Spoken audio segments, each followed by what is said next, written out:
बिस्मिल्लाहिर्रहमानिर्रहीम, अस्सलाम वालेकुम नाजरीन, मैं हूं बाबर हयात और आप देख रहे हैं 24/7 उर्दू न्यूज पर होम एक्सपेंस के ताउन से बाबर हयात शो। नाजरीन, पाकिस्तान एक और सीरीज हार चुका है।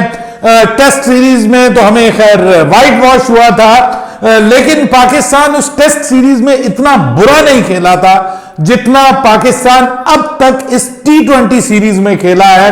और बिल्कुल हम कोई मुकाबला ही नहीं करते हुए दिखाई दे रहे, बिल्कुल वन साइडेड किस्म के मैचेस में हमें शिकस्त दी जा रही है और कहीं पे हम नजर ही नहीं आ रहे बतौर टीम मुकाबले में न्यूजीलैंड के। हालांकि परफेक्ट बैटिंग कंडीशंस हैं, T20 क्रिकेट के लिए बेहतरीन छोटी बाउंड्रीज हैं, छोटे मैदान हैं। पाकिस्तान मशहूर है T20 क्रिकेट के लिए, हमारे बॉलर्स तजुर्बाकार हैं T20 क्रिकेट को लेकर के। इवन जो हम यंगस्टर्स डाल रहे हैं वो भी तजुर्बाकार है, इंटरनेशनल लेवल की कंपेटिटिव T20 क्रिकेट खेल रहे हैं। कप्तान हमारा वो है जो 2 लीग्स एक साथ आगे पीछे अपनी टीम को जितवा कर आया है, अपनी कप्तानी का उसने लोहा मनवाया है वहां पर PSL में। और नया हमारा पूरे का पूरा स्टाफ है, मैनेजमेंट है, सब लोगों के ऊपर कोई बोझ नहीं है पीछे का, लेकिन उसके बावजूद हम हार रहे हैं और बहुत बुरी तरह हार रहे हैं। और ये सीरीज हम 3-0 से हार चुके हैं। 2 मैचेस मौजूद हैं, लेकिन वो 2 मैचेस जीतकर भी अब हम ये सीरीज नहीं जीत सकते। यानी सीरीज में फैसला कुन बर्तरी न्यूजीलैंड को हासिल हो चुकी है। लेकिन इस सीरीज की शिकस्त से बड़ा जो एक इस वक्त पाकिस्तान को खतरा दरपेश है वो T20 वर्ल्ड कप है, जो कि 2024 में होना है और उसमें अब चंद महीने बाकी है। पाकिस्तान सुपर लीग के बाद हमें ऑलमोस्ट 1 महीने के बाद हमें वर्ल्ड कप में जाना है और वर्ल्ड कप में हमें कंपेटिटिव टीमों के खिलाफ, बड़ी टीमों के खिलाफ खेलना है, उनके खिलाफ जीतना है। तो क्या पाकिस्तान की यह टीम, इस लेवल की टीम जिसमें आपके 2 फास्ट बॉलर्स, बल्कि फास्टेस्ट बॉलर्स, बल्कि वो बॉलर्स जिनके ऊपर आप उम्मीद लगाए बैठे हैं, वो पिट रहे हैं और बुरी तरह पिट रहे हैं। आपका मिडिल ऑर्डर बुरी तरह एक्सपोज हो रहा है। आजम खान को 3 मैचेस में आपने मौका दे दिया, इफ्तिखार अहमद से आप बॉलिंग करवा नहीं रहे, बतौर बल्लेबाज उसका टीम में रहना इस वक्त मुश्किल बना हुआ है। साइम अयूब के ऊपर हमने बहुत सारी उम्मीदें बना ली हैं, लेकिन वो साइम अयूब अभी लग रहा है कि उसको समझ नहीं आ पा रही और उसको शायद समझाया कुछ और जा रहा है, बताया कुछ और जा रहा है और उसको भी शायद उस तरीके से कॉन्फिडेंस नहीं दिया जा रहा कि मियां तुम, हम हारे या जीते, तुम्हारा काम यह है कि तुमने जो है वो तेज तरीन क्रिकेट खेलनी है, तुम्हें लाया इसलिए गया है। फिर ये सारे का सारा मामला अगर हम इसके असल, मतलब बहुत सारे लोग, मैंने आज देखा कोई कह रहे जी शाहीन की कप्तानी वजह है, इसको निकाल दो, उसको निकाल दो, फलां को निकाल दो। कुछ कह रहे हैं हफीज की जो कोचिंग है वो इसकी वजह है, हफीज जिम्मेदार है पाकिस्तान के इस डिमाइज का। और कुछ लोग ये कह रहे हैं कि नहीं जनाब, इसका जिम्मेदार तो कोई और है। कुछ लोग ये कह रहे हैं कि रिजवान इसका जिम्मेदार है, रिजवान जो है वो अपनी क्रिकेट बचा रहा है, अपने लिए पाकिस्तान की पूरी टीम के कॉम्बिनेशन को दांव पे लगा रहा है। देखिए, मैं आपको बताऊंगा आज के इस प्रोग्राम में कि असल जिम्मेदारी किसकी, और पाकिस्तान क्रिकेट का ये जो डिमाइज स्टार्ट हुआ है ये कब से स्टार्ट हुआ है। ये स्टार्ट हुआ है जब नजम सेठी को उतार के मौसूफ गन्ने की फैक्ट्री वाले, चीनी बेचने वाले मौसूफ ज़का अशरफ साहब को चेयरमैन पाकिस्तान क्रिकेट बोर्ड लगाया गया। मैनेजमेंट कमेटी के चेयरमैन, तो वो तो मतलब कॉस्मेटिक ओहदा है ना, असल में तो वो चेयरमैन क्रिकेट बोर्ड है। और वो जिनको क्रिकेट की ABC का भी नहीं पता, ये कितना बड़ा जुल्म है हमारे मुल्क के ऊपर, कितनी बड़ी ज्यादती है हमारी क्रिकेट के ऊपर कि आप उस शख्स को बना रहे हैं क्रिकेट बोर्ड का चेयरमैन कि जिसको यह नहीं पता कि शाहीन जो है वो नंबर 1 बल्लेबाज है या नंबर 1 बॉलर है, जो हसन अली को हारिस रऊफ और हारिस रऊफ को हसन अली समझता है। वो जब चेयरमैन क्रिकेट बोर्ड बना तो उसने जिस तरीके से क्रिकेट बोर्ड को चलाया है, इसकी इब्तदा कहां से हुई है? इसकी इब्तदा हुई है एशिया कप से। हमारी टीम बड़ी बेहतरीन जा रही थी, एशिया कप में हम फेवरेट थे, भारत हमसे परेशान था कि यार ओडीआई में ये टीम तो इस वक्त वर्ल्ड कप की मतलब टॉप 4 टीमों में पक्की है। इंडियन मीडिया में हमें बुला बुला के हमारे सामने वो कहते थे कि हम नसीम से कैसे बचें, हम शाहीन से कैसे बचें, पहले ओवर्स में क्या करना होगा नसीम से बचने के लिए। मैंने इंडियन टेलीविजन चैनल्स के ऊपर जाकर बात की and they were afraid of Pakistan fast bowling. Pakistan की फास्ट बॉलिंग का वहां से धड़म तख्ता शुरू होता है। नया चेयरमैन आता है, टीम के साथ मीटिंग होती है और मीटिंग में क्या होता है उसके बाद फिर एक ना खत्म होने वाली कहानी है। देखिए बड़े अजीबोगरीब फैसले। बाबर आजम की कप्तानी almost writing on the wall था कि बाबर आजम की कप्तानी तो इस बार जानी जाती तय है। लेकिन मैं आपको एक बात बताऊं, बाबर आजम की कप्तानी भी बच सकती थी अगर बाबर आजम की उस वक्त बात ना मानी जाती और टीम में proper team Pakistan world cup में लेके जाता तो बाबर आजम की कप्तानी बच सकती थी। ये मैं आपको एक बात बता रहा हूं। मैंने उस वक्त भी कहा था कि जब बाबर ने कहा था कि मुझे ये टीम चाहिए, मुझे शादाब भी चाहिए, मुझे फलाना भी चाहिए, मुझे नवाज भी चाहिए, मैं इनके बगैर आप चेंज करेंगे, मैं इनके बगैर टीम नहीं लेके जाऊंगा, ये बाबर ने कहा था। और मुझे याद है अपने अल्फाज, मैंने कहा था कि बाबर बहुत बड़ा रिस्क ले रहा है। बाबर इस टीम में जो आउट ऑफ फॉर्म प्लेयर हैं उनको बाहर निकालना पड़ेगा, आपको टीम को अपडेट करना पड़ेगा। बाबर अगर अपनी जिद पे लेके जाएगा तो बाबर खुद भी जाएगा, टीम भी जाएगी, उसकी कप्तानी भी जाएगी। और वो कप्तानी राइटिंग ऑन द वॉल थी जो पाकिस्तान ने वर्ल्ड कप में किया और जिनके ऊपर बाबर आजम ने तकिया किया हुआ था। कुछ लोग कहते थे जानबूझ के इन्होंने अंडर परफॉर्म किया बाबर की कप्तानी को। अब तो भाई वो खुद कप्तान है। आप कह रहे थे शाहीन जानबूझ के अंडर परफॉर्म कर रहा था, हारिस रऊफ जानबूझ के, अरे भाई कैपेबल ही नहीं है। कैपेबिलिटी का मामला है, जानबूझ के कोई अंडर परफॉर्म नहीं करता। ये they are not capable of doing it. Problem बन चुका है, अपनी फिटनेस के मसले छुपा के बैठे हुए हैं, इंजेक्शंस लगा लगा के क्रिकेट खेल रहे हैं।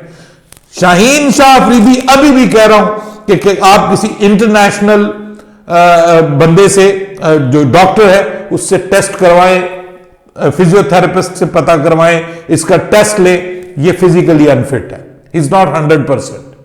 और वो 100% ना होने के बावजूद भाई वो ना सिर्फ खेल रहा है बल्कि कप्तान बना दिया गया। अब यहां देखिए कि who has done it.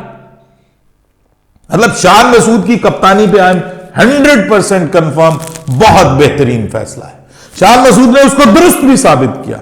He is the only one in Pakistani team right now after Sarfraz Ahmed who can handle Pakistani team very well in the test matches. और उसने दिखाया तीनों टेस्ट मैचेस में। अब आपको अंदाजा हुआ कि पाकिस्तान वहां पे टेस्ट मैचेस में हारा है, भले वो क्लीन स्वीप है, लेकिन उसके बावजूद आपने देखा कि पाकिस्तान बहुत बेहतर खेला है, लड़ा है पाकिस्तान आखिरी दम तक। पाकिस्तान ने 2 मैचेस तो ऑलमोस्ट पाकिस्तान जीत के करीब पहुंच गया था। ये ब्लंडर्स ना होते, कैचेस ना ड्रॉप होते, ये चीजें ना होती, छोटे छोटे जो मसले मैचेस में हुए ये ना होते तो पाकिस्तान वो सीरीज 2-1 से जीत सकता था, हिस्ट्री क्रिएट हो सकती थी।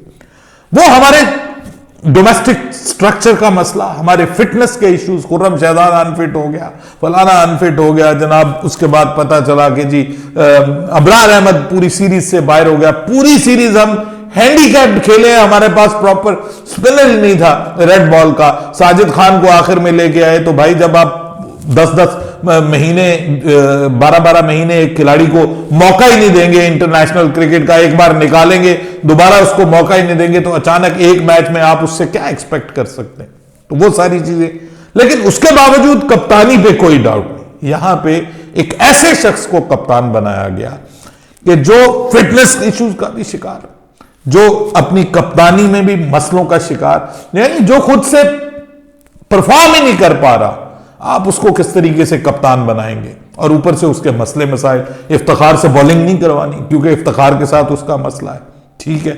उसके बाद जो हमारी सिलेक्शन है, अब आ जाए सिलेक्शन के ऊपर। जब इस टीम की सिलेक्शन हुई थी, यहां पे मैं हफीज को जिम्मेदार करार देता हूं, जब इस टीम की सिलेक्शन हुई थी तो उस वक्त प्लान यह था कि बाबर और रिजवान दोनों को हमने रेस्ट करवाना है और हम ऑल टुगेदर नए लड़कों के साथ जाएंगे। हम एक अपना बेंच स्ट्रेंथ है उसको टेस्ट करेंगे इस सीरीज के अंदर। भले पाकिस्तान सीरीज हार जाता है, कोई मसला नहीं। ये वहाब रियाज का पॉइंट ऑफ व्यू था। वहां पे आपको याद होगा कि वहां पे नंबर टांकने के लिए हफीज साहब आए थे कि मैंने कहा है कि ये इतनी मुश्किल सीरीज है जहां पर सीनियर्स का होना बहुत जरूरी है, सीनियर्स को लाना जरूरी है, तो इसलिए हमने जो है वो प्लान किया है कि जी मैंने उनको मना किया कि आप ऐसा ना करें, हम बाबर और रिजवान के साथ जाएंगे, हम यंगस्टर्स को साथ में मौका देंगे, लेकिन बाबर और रिजवान को जरूर लेके आएंगे। अब प्रॉब्लम यह है कि बाबर और रिजवान को लाया गया और लाने के बाद कोई हर्ज नहीं है बाबर और रिजवान के साथ आप यंगस्टर्स को ट्राई करें, मुझे इसमें प्रॉब्लम नहीं है। लेकिन फिर वहां पे अनाए रास्ते में आ जाती है कि बाबर तो तैयार हो गया नंबर 3 पे खेलने के लिए, और मैंने आपको यह बताया है कि बाबर के लिए यह सबसे अच्छी पोजीशन है। ये बाबर के फैंस भी सुन लें, नंबर 3 पे मैंने इस सीरीज के स्टार्ट में आपको कहा था कि यह बाबर का कैरियर का एक बार फिर से आगाज होने जा रहा है, ये बाबर का ओरिजिनल कैरियर स्टार्ट होने जा रहा है। He is the best fit player at number 3। आप बाबर की तरह के जो बल्लेबाज हैं, केन विलियमसन को ले आइए, आप विराट कोहली को ले आइए। विराट कोहली तो खैर बहुत आगे चला जाता है, लेकिन मतलब टेक्निक वाइज मतलब आप उनको उस तरह से मसल हिटर, उस तरह से पावर हिटर नहीं कहते। ये वो लोग हैं कि जो गेम के मेरिट के हिसाब से खेलने वाले, ठीक है, क्लासिक क्रिकेटर्स उसके जुमरे में। तो मैंने ये कहा था कि ये बेस्ट पोजीशन है। आप देख लीजिए 3 मैचेस में तीनों में 50 की है उसने, उसका किसी ने साथ नहीं निभाया। आज खुद कप्तान साहब जो है वो भी कह रहे हैं जी बाबर का किसी ने साथ नहीं निभाया, तो बाबर इसलिए, तो भाई बाबर के साथ अच्छे बैट्समैन नहीं थे, बाबर के साथ दूसरी तरफ से अच्छे बैट्समैन नहीं थे, तो भाई अच्छे बैट्समैन लाओ ना। ये मैं आपको उनके अल्फाज बता रहा हूं, सही बात जो जुबान से निकल गई ना कि हमारे पास अच्छे बैट्समैन ही नहीं है, तो भाई जो अच्छा बैट्समैन है उसको लाओ। हसीबुल्लाह ने डोमेस्टिक में बताया हुआ है कि वो अच्छा बैट्समैन है, उसको लेके आओ। आपने पहले 2 मैचेस में मौका दे दिया था आजम खान को, ये इन तिलों में तेल नहीं है। आपको तीसरे मैच में हसीबुल्लाह को मौका देना चाहिए था, आपने नहीं दिया। अब देंगे ना मौका, तो अब वो कहते ना पछताए क्या हवत जब चिड़िया चुग गई के 3-0 तो हो गया आपको, अब क्या कर लेंगे आप। बाहर हफीज को मैं यहां पे जिम्मेदार करार देता हूं कि हफीज जो है उसको वहां पे स्टैंड नहीं लेना चाहिए था, पाकिस्तान को यंगस्टर्स के साथ आना चाहिए था, सीनियर्स के साथ। फिर आप पोजीशनें बचा रहे हैं, रिजवान मेरी पोजीशन बचाओ, मैं नंबर 4 पे नहीं खेल सकता, खेलना चाहिए था ना नंबर 4 पे रिजवान को।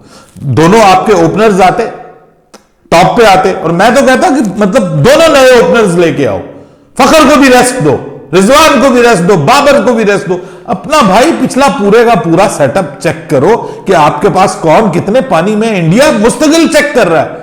हम परेशान थे वर्ल्ड कप से पहले, 2023 के वर्ल्ड कप से पहले जो दौरा वेस्ट इंडीज था, हम सब परेशान थे कि इंडिया कर क्या रहा है, अपने सारे सीनियर्स को रेस्ट देके वर्ल्ड कप से इतने मैचेस पहले जूनियर्स को मौका दे रहा है। उसकी वजह यह थी कि वो अपने सारे बॉलर्स को मौका दे रहे थे, अपने बल्लेबाजों को, ताकि हमारे मेजर बल्लेबाज अगर वर्ल्ड कप में कहीं अनफिट होते तो हमारे पास एक तैयार प्रोडक्ट हो। आपके पास नहीं था, आपका एक नसीम शाह अनफिट हुआ है, पूरा वर्ल्ड कप बढ़ गया आपका। आपके पास कोई रिप्लेसमेंट ही नहीं है, क्योंकि आपने किसी को रिप्लेसमेंट के तौर पे तैयार ही नहीं किया। और जब तैयार उसी वक्त होता है जब आप उसको चांस देते हैं। तो हफीज इसका अपनी जगह पे जिम्मेदार है, और फिर ये स्टैंड ले लेना कि जनाब ठीक है हम इसके साथ हैं, नंबर 2 पे हम लेके आएंगे रिजवान को, और रिजवान को हमने बचाना है। तो भाई जब प्लेयर पावर्स में आप आ जाते हैं और उसके बावजूद आपसे प्लेयर खुश नहीं है, हफीज साहब आपसे प्लेयर्स खुश नहीं है, सीनियर प्लेयर, क्योंकि इनको आपसे एनओसी भी चाहिए। लीग्स क्रिकेट, उनके दिमाग में Pakistan cricket is just a सीढ़ी कि जिस पे चढ़ के वो करोड़ों रुपया कमाएंगे, दैट्स इट। इसके अलावा they are not serious about international cricket, national duty उनके लिए कोई वैल्यू नहीं रखती। ये सिर्फ वो सीढ़ी है।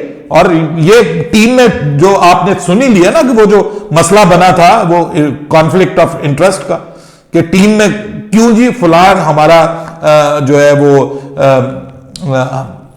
जो ये रिजवान और उसका कंपनी वाला मामला चला था ना, वो मतलब लाया जाता है खिलाड़ियों को ताकि उसकी बेस के ऊपर फिर उनको लीग्स में बेचा जाए।